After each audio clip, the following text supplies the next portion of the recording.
Abraham Lincoln once said, "I'm a success today because I had a friend who believed in me, and I didn't have the heart to let him down." Hi, this is Greg Starkman with Platinum Method Coaching, where we help professionals find meaning and success in their lives by aligning their talents with their passions, enabling them to realize their full potential. In today's installment of your Blueprint for Success, we're going to discuss strategies to help you ace the interview.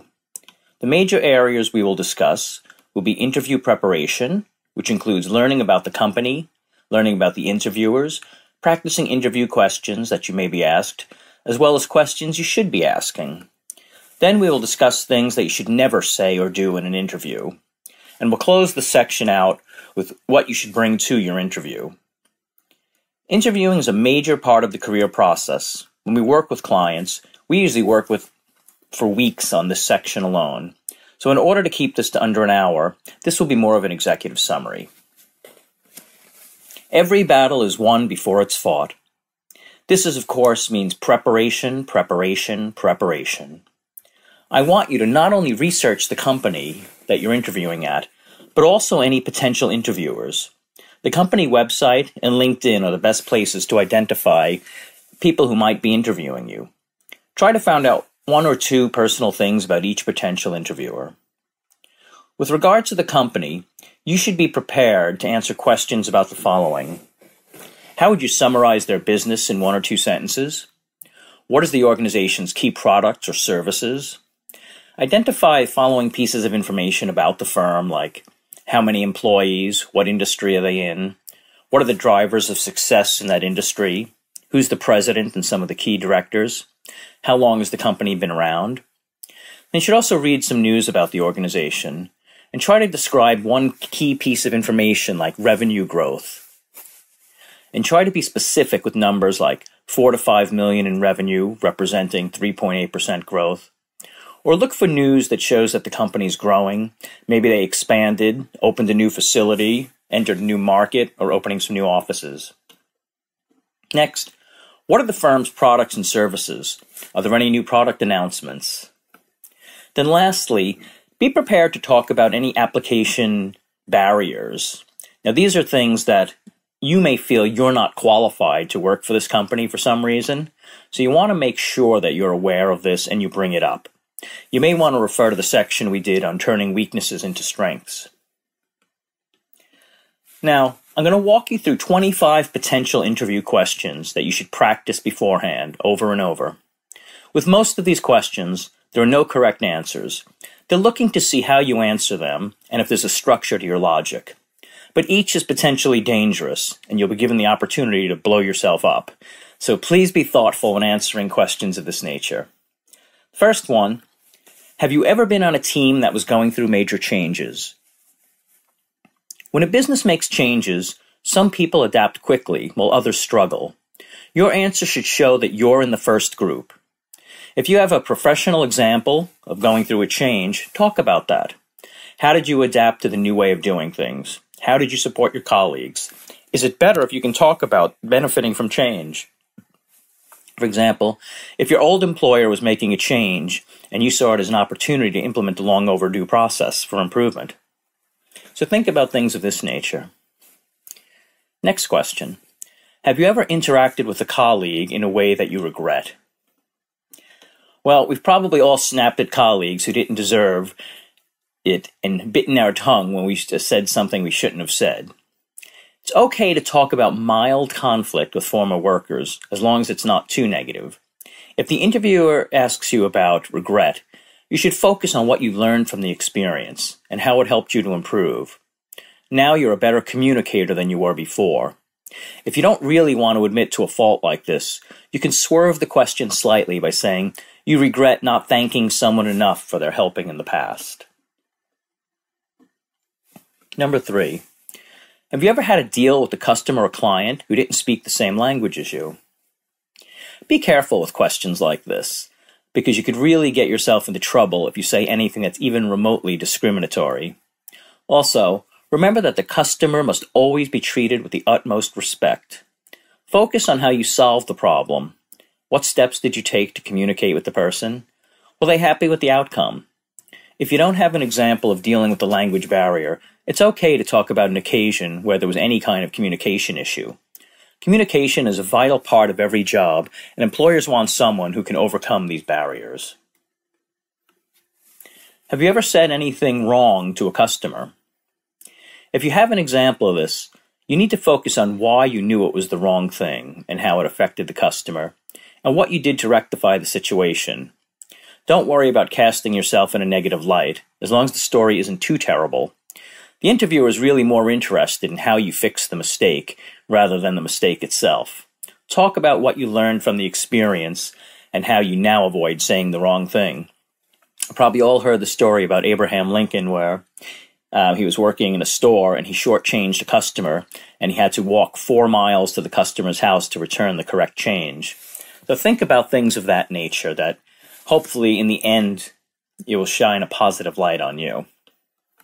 Next, have you ever had to change your hair or clothes for an employer? Lots of people have run up against dress codes, either in school or at work.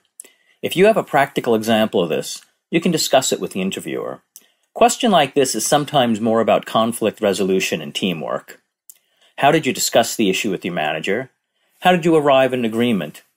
Your answer should show you as a reasonable, cooperative person. However, if you do have a red line, such as a piercing that you're not willing to remove, it's best to be upfront about that with the interviewer. Next group of questions, I call them the tell me questions. In most interviews, there's some questions that are just bound to come up. The classic, tell me about yourself icebreaker is almost guaranteed, and the way that you respond will set the tone for the rest of the interview. When the interviewer phrases questions with tell me, use this as an opportunity to show your personality and use an anecdote or story to explain your answer. Check out the tell me questions below as a guide and practice and feel confident about your response. First one is, tell me a few things about yourself. Consider by sharing a few personal interests which don't necessarily relate to work. Your answer should focus on experience and skills that will be relevant to the position for the company for which you're interviewing. Turn your answer into a concise, compelling pitch that illustrates why you're the right pick for the job. Once again, this is almost an elevator speech. You should definitely have this prepared and in your back pocket and well rehearsed. Next, tell me why I should hire you. Prepare by making a list of qualifications for the position. Then determine how to discuss your qualities that will meet the specific job requirements. We've talked before about your 6 core skills. You should always have these handy and be ready to interject them into any conversation. But your answer should be brief and should highlight why you stand out among other applicants. If you possess the qualifications that make you unique in the candidate pool, emphasize these when you're answering the questions. Tell me about the type of work environment you prefer. Interviewers generally ask this question to determine how well you'll fit in with the company. Be honest, and be sure to let the interviewer know that you're adaptable. Do a bit of research on the company culture by checking out the About Us section in the company website. Make sure you use words like flexible. Tell me about a project or improvement that you've spearheaded. Ideally, you should be able to talk about something work-related, but don't panic. If you don't have any examples, talk about a situation you had taken on a major challenge. Tell the story in steps. First, talk about the nature of the challenge you faced. Then talk about how you analyzed the problem and identified a solution. After that, talk about implementing the solution and how you measured success. This question is mostly about your problem-solving ability. Do not leap in blind, or do not carefully step through things that arrive at a solution. Here's a good place to employ SWOT analysis, which is strength, weakness, opportunity, and threat. If you walk it through that way, you'll show that you're a logical candidate, you've thought about it, and you've come to a good conclusion. You don't have to be right. You just have to demonstrate that you have a process and you're logical. And we're going to use this for answering a lot of questions, especially when you really don't know what to say. So keep that in mind. If you've never heard that before, SWOT. Strength, weakness, opportunity, and threat. Tell me about a time you went the extra mile for a client or customer. It helps to know the values of an employer when answering a question like this. Companies that focus on service want to hear extraordinary tales of helping people. Remember the Abraham Lincoln story. Companies that emphasize value or efficiency would like to hear about how you were able to help customers while staying focused on your job. Walk through your answer in steps. Visiting the company's About page on their website should give you some insight as to what kind of company you're dealing with. First, talk about what it is that the customer needed. Demonstrate empathy, and show that you put yourself in the customer's shoes. Then discuss how you decided what to do next. What were the options available to you? Did you choose the best one? This is another chance to show strategic and analytical thinking. Finally, talk about the benefit of what you did. Was the client happy? Did it lead to a stronger relationship? Did it prevent the loss of business? Did you help your employer avoid liability? You may want to include words like exceeded, outperformed, reorganized, engineered, redesigned, increased, improved, or boosted. Tell me about a time you had to work with a difficult colleague. Be careful here. You should never say negative things about former colleagues because it can often reflect badly on you. You may come across as someone who's not a team player. Answers should focus on teamwork and cooperation. Talk about how you resolved the situation or stopped it from having an effect on the team. Be sure to use words like understanding, patient, and flexible. Tell me about a time you had to persuade someone about something. Situational questions like this, tell me about a time, should be answered with the STAR approach. That is situation, task, action, result. Talk about the situation you were in, the thing you needed to persuade someone about, and the action you took to persuade them, the outcomes of your efforts. The interviewer is looking to assess particular qualities here, namely your communication and persuasion skills. Your answer should illustrate the degree to which you possess these skills. Ideally, you should give an example from professional life, but you can talk about personal life too. How did you go about talking people into things? Where do you think this company will be in 5 years? It's great if you've done some research and you know about the company's strategic goals or any products that they've launched.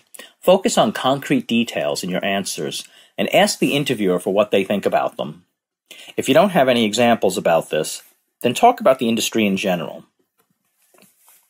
If you can mention any articles or blog posts you've read about the future of the industry, please be sure to mention those. If you don't have an answer, turn the question around and ask the interviewer what the company's goals are. If you can engage in a discussion about this, it shows that you have some understanding of what they do. Could you work for a manager who's younger than you? Questions like this should always be answered in the affirmative, no matter what. Yes. In every job, they want employees who are good team players and work well with everyone else. If you have an experience of working with a boss who's younger than you, be sure to talk about what that was like. Be positive and talk about what you learned and enjoyed.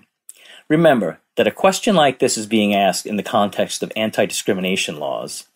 Neither you nor the interviewer can say anything derogatory about anyone based on their age, gender, ethnicity, or sexuality. Don't make jokes, even if you think they're not offensive. Where do you see yourself in 6 months?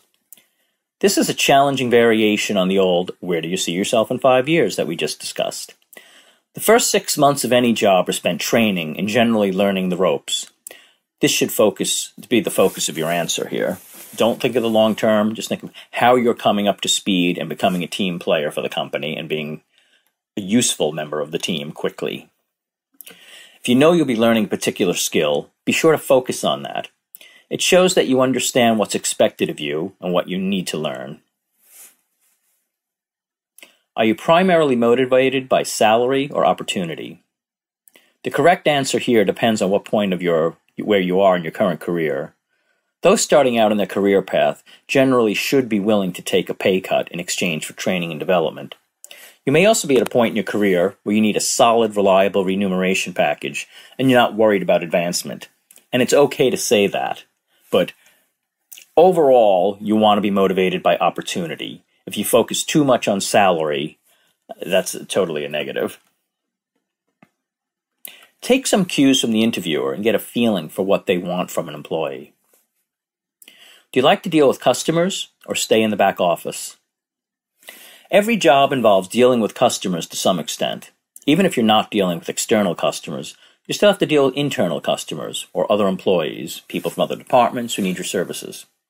It's okay to say you prefer to do back office work, but just be careful not to sound like you're having trouble dealing with people. They don't want antisocial types. They need people who can interact well with other people, both inside and outside the company. Talk about how you'd like to devote attention to a task, for example. If you're good with customers, this is positive. Give examples of times you've provided top-class customer service.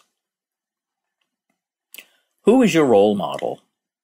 Avoid mentioning any celebrities who might be controversial, such as political leaders or contemporary pop stars. Remember, you can talk about someone you know, like a parent or teacher. The interviewer will ask why that person is your role model. Talk about a quality that your role model has that you admire and how it inspires you. The quality your role model has should be something you want the interviewer to associate you with, like your work ethic, your entrepreneurial spirit, or creativity, for example. Who is the leading company in our field, and what do they do right? If you don't know the industry very well, pick an obvious example that you feel comfortable talking about, such as Apple, McDonald's, or Airbnb. Try and find something you like about the company in question, whether it's a quality, customer, service, or price. Now, once again, you need to research this before you get there. You don't want to be thinking about this on your feet, but make sure you have that down pat. The purpose of this question is to determine how familiar you are with the industry. You'll forever be equipped to answer it if you do a little research before the interview. Who are our customers? This is the most important question in any business. If you know the answer, there's a good chance you'll be able to help the company realize its strategic vision. Whatever the company sells, whether it's hamburgers or houses, it's aimed at a particular customer. So think about the company offering and see what clues they provide, business or retail, budget or luxury. You won't be able to answer this question until you research the company beforehand. So spend some time on their website. Better yet, buy something from them. Make yourself a customer. They'd love to hear that. What industry news sources do you follow? Interviewers want to be sure that you keep your work skills sharp, especially in fields such as tech. Reading industry news shows that you stay connected. Mention any magazines, blogs, forums, social media, or other outlets you're familiar with. If you can talk about a recent article or post, it could make all the difference. If you keep in touch with industry developments in other ways, such as talking to friends who are in the industry, feel free to mention that as well. 22. Who are you and what do you do to relax? When answering questions like this, stay clear of anything that makes you seem unprofessional. Drugs and alcohol are obviously a major no-no. Things like video games and watching trash TV may make you seem unambitious. Sports and exercise are great answers, as are things like reading, crafting, and attending cultural events. If you have a noteworthy hobby, then talk about it. It shows that you have an active and curious mind. It can also help you stand out from other candidates. The interviewer will remember you as one who collects rare vinyl, or the person who makes stained glass or collects expensive watches. A related question is, what's the biggest accomplishment of your non-working life? Who are you outside of work? What are your values? What matters to you? These are the things the interviewer wants to know when they're asking a question like this. If they want to know specifically about your personal life, you're free to talk about anything. That can include sporting victories, artistic creations, volunteer work, or even relationships with your family. If you can tie things into work, that's great. However, it's better to talk for a moment about who you really are rather than trying to get the conversation back to your resume. Remember, bonding is one of the most important things, so if they give you a chance to talk about yourself personally, go for it. Don't get caught up in trying to bring it back to business. They'll do that soon enough. 23. What previous experience do you have in this role? Your resume contains most of the information about your experience, so this question is a chance to hear about your experience in your own words. If the interviewer asks a general question about your experience, rather than asking you something specific that's on your resume, then what they're really asking you is, why is your experience relevant to this particular role? So you may need to be a little creative for that if it's not a perfect fit, but that's what they're really asking. That means the question is partially about how you perceive the requirements of the role. Research the job as much as possible before attending the interview. 24. What is your motto? Some interviewers may use this as a variation on the old describe yourself in 5 words question. The goal is to put you on the spot and hope you have something to reveal about your true self. Good mottos can include proverbs such as, make the hay while the sun shines. You can also use a quote from a leader or thinker whom you admire, or someone like a parent or teacher, something that they once said to you. The interviewer will probably ask you for a follow-up about how this motto influences your daily life, so be prepared to talk about your motto in a bit of detail. 25. Would you be willing to relocate temporarily? Some employers may want you to spend some time at another location in order to get training or to meet staffing needs. For questions like this, you need to be positive and flexible, but don't say anything that's untrue. If you're unable or unwilling to move, you should let the employer know this right off the bat. If an interviewer asks you a question to make some kind of major commitment, such as relocation, it's okay to ask for more detail and time to think about it, even if they're only asking you hypothetically. That shows that you think through things before you rush into them. All right. The following are some additional types of interview questions. I've broken them down into 6 categories, and I'm just going to give you a taste of each. When we work with clients, we give them many questions in each of these categories, but I just want to give you a flavor of it. The categories are work history, work style, analytic capabilities, organizational abilities, consultative abilities, and fit within the organization. A sample question about your work history is, why did you leave your last job? Have you ever been fired or forced to resign?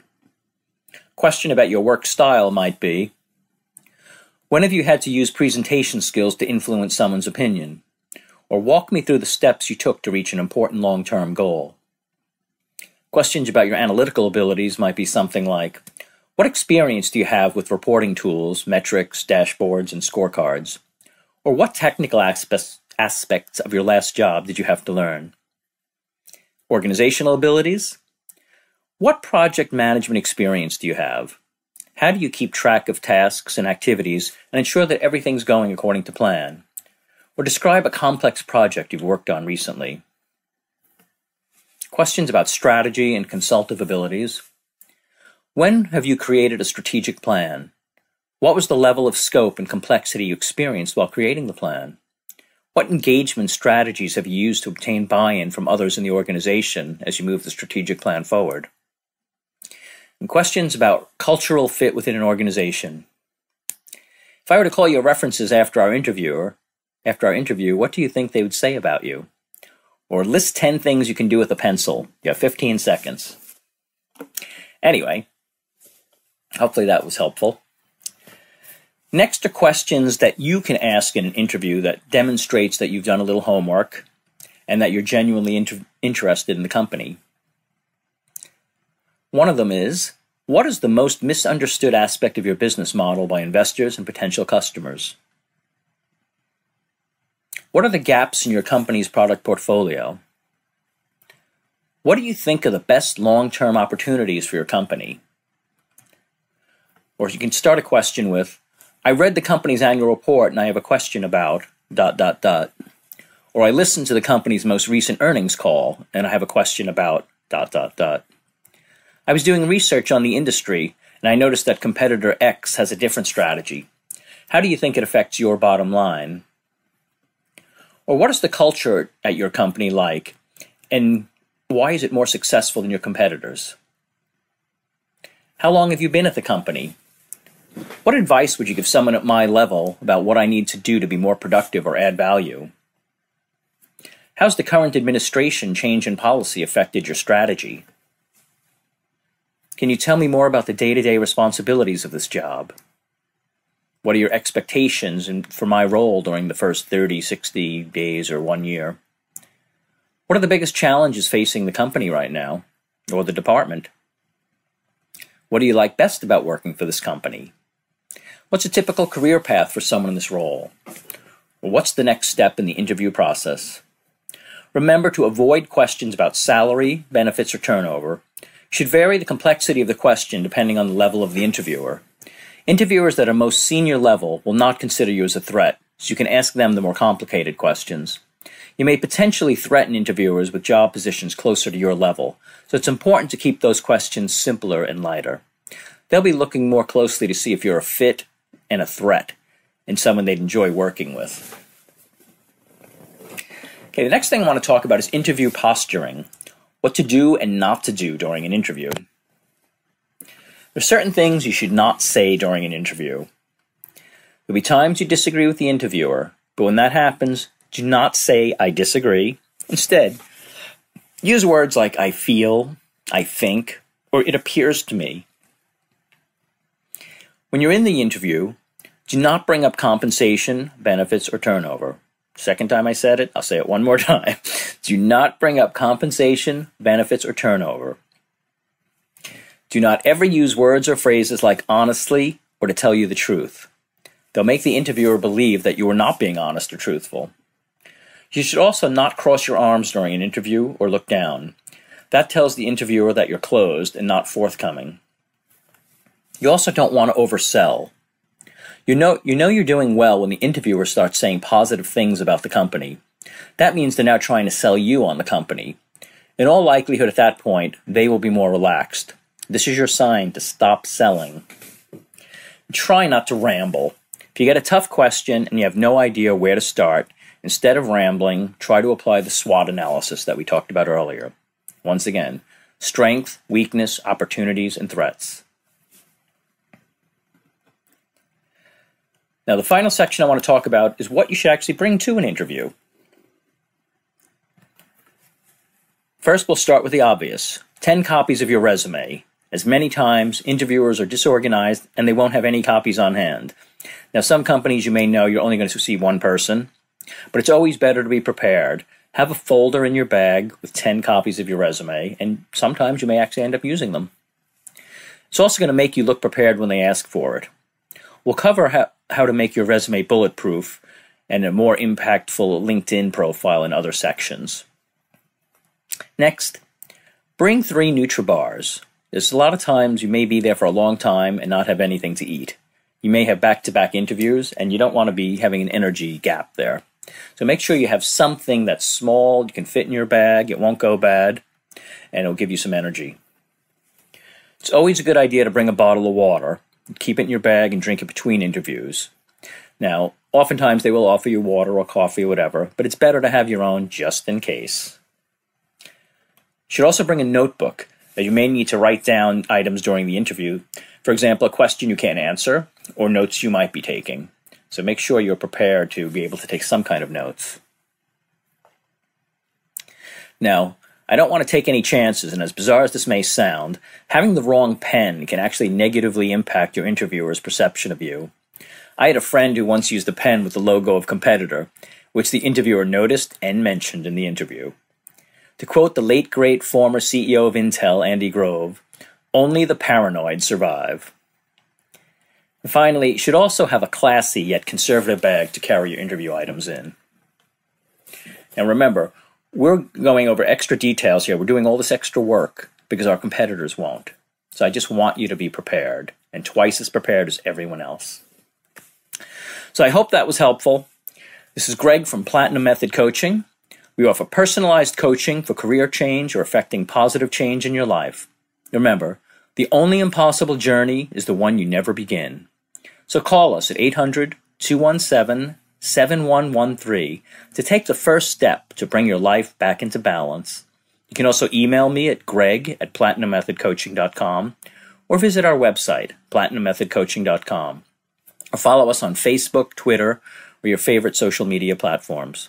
Until next time, if you want to live a happy life, tie it to a goal, not to people or things. So let's make it a great day.